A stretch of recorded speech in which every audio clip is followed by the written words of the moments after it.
Say, man, DL Hughley got a segment on his radio show called the GED Report. And on the GED Report, he had a pretty interesting take that I happen to agree with, by the way. And it was concerning the issue of people with celebrity status and how fans and supporters of those celebrities hold them at this almost godly like stature. Like we put them up on a pedestal that's so high they can do no wrong. Let's get to the content. If you look at the indictments that have come down over the last few years, you've had Bill Cosby, you have had R. Kelly, you have had now Puffy. It is like they've indicted the 90s. And a phenomenon that seems to always happen, or all too often happen, is when these indictments come down to these people who are beloved in our communities, these people who are, legends in our community. There's almost a nonsensical rush to make sense out of something that doesn't. And I think it's because we hold them higher standard because of the way they made us feel. I think that is how bad we as a people generally needs to be feel. We hold these people up. Like it wasn't Cliff Huxtable that was accused. It was Bill Cosby. But we conflate the two. It isn't the people that sing the songs that are doing it. It's the artists. Case in point, what has happened with Puffy. I've heard any number of people.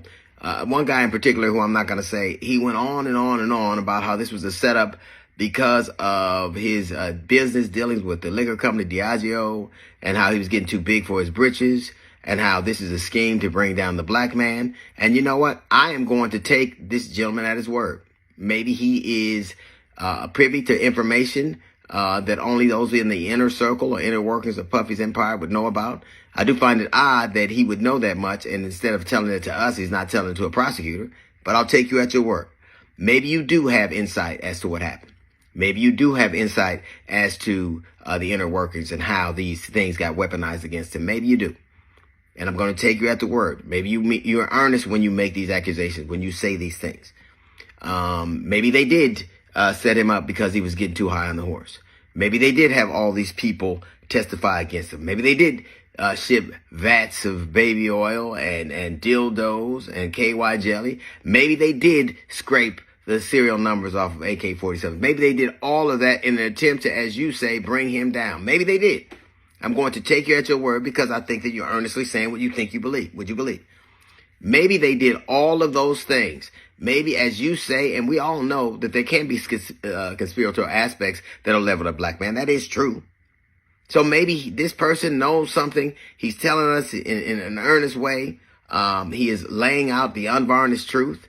And maybe if we took it seriously, this wouldn't be happening. I'm going to give you the benefit of the doubt. And I'm going to say that you are probably telling the truth from your perspective. You probably are. And maybe it all makes sense to you. Maybe the setup makes sense to you. Maybe all that happened makes sense to you. All the allegations, the hours and hours and hours of investigation, the years of investigation, the multi-page indictment. Because it's funny to me that there's very same people who say these kinds of things. They don't believe a multi-page indictment against a celebrity they love, but they'll believe a lie on the internet about somebody they don't want to vote for, which seems confusing to me. But I will take you at your word. You seem to be an earnest man who's only concerned about what is the things that are done right. So maybe all these things happen. Maybe the conspiracy is true. And I only have one question. Which one of those conspirators beat the shit out of Cassie in that hallway? Which one of them? Which one of his business dealings? Which one of those people he was in business with? Which one of those people who were trying to bring him down beat that girl and kicked that girl and dragged her by her hair? So if that is your stance and all those other things are true and they did all those things, we need to get the dude who brutally beat the shit out of that woman in plain sight.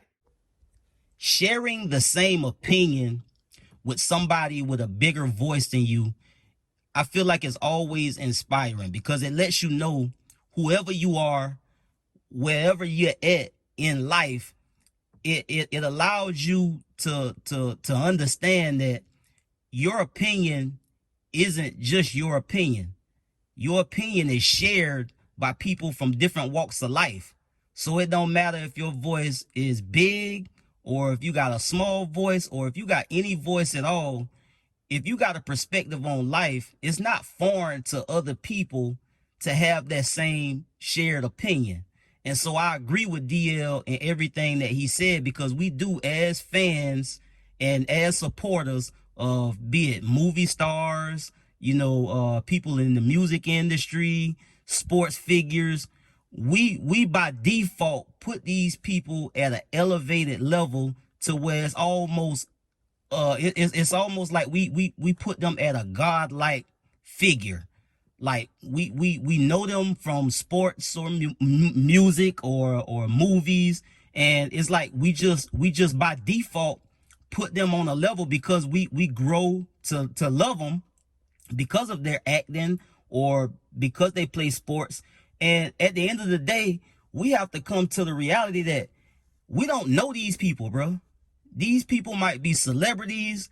They make millions of dollars. They got the big fancy house and the lifestyle and all these things. But at the end of the day, bro, when you boil it all down, they still human beings. They still go through some of the same things that we go through as regular people.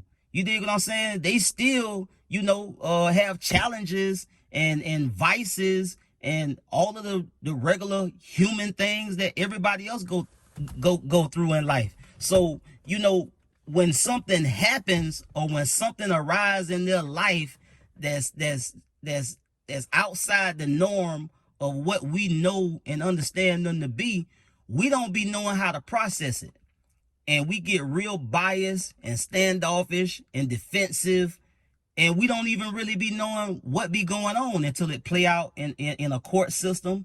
Because a lot of times, bro, we be looking at these folks like they don't do no wrong.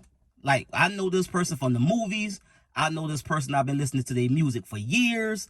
I know this person, I grew up watching them in sports. And at the end of the day, bro, these folks go through stuff and they make some of the same dumb decisions that we made in life. Or some of the dumb decisions that some people still make in life. Like, they not exempt from making mistakes or wrongdoing just because they're a celebrity. So that's why I agreed with what DL Hughley said, because you got to put stuff in context. Sometimes we don't calm down long enough to realize, hey man, it's a possibility that what they saying may be true. Now you can reserve your opinion about how you feel about it one way or another, but at the end of the day, if something comes out in the news about a celebrity, it's a possibility that it could be true. It may not be true, but it could be. So that's why I said that I agree with DL Hughley, because I thought the perspective he had was spot on. And so that's what it is, man. We gotta chill out, bro. Wait till the facts come out on some of these situations, bro. I don't think it's cool to pass judgment on somebody and say, as soon as you hear something, say that, oh yeah, they must have done it. I don't even do that in real life. But we have to sit back and look at the facts as they come out. And you just got to respect the facts. You got to respect the facts, and you got to respect the legal process. You dig what I'm saying? So that's what it is, man. I get at y'all on the next one, man. Y'all be smooth. I'm out.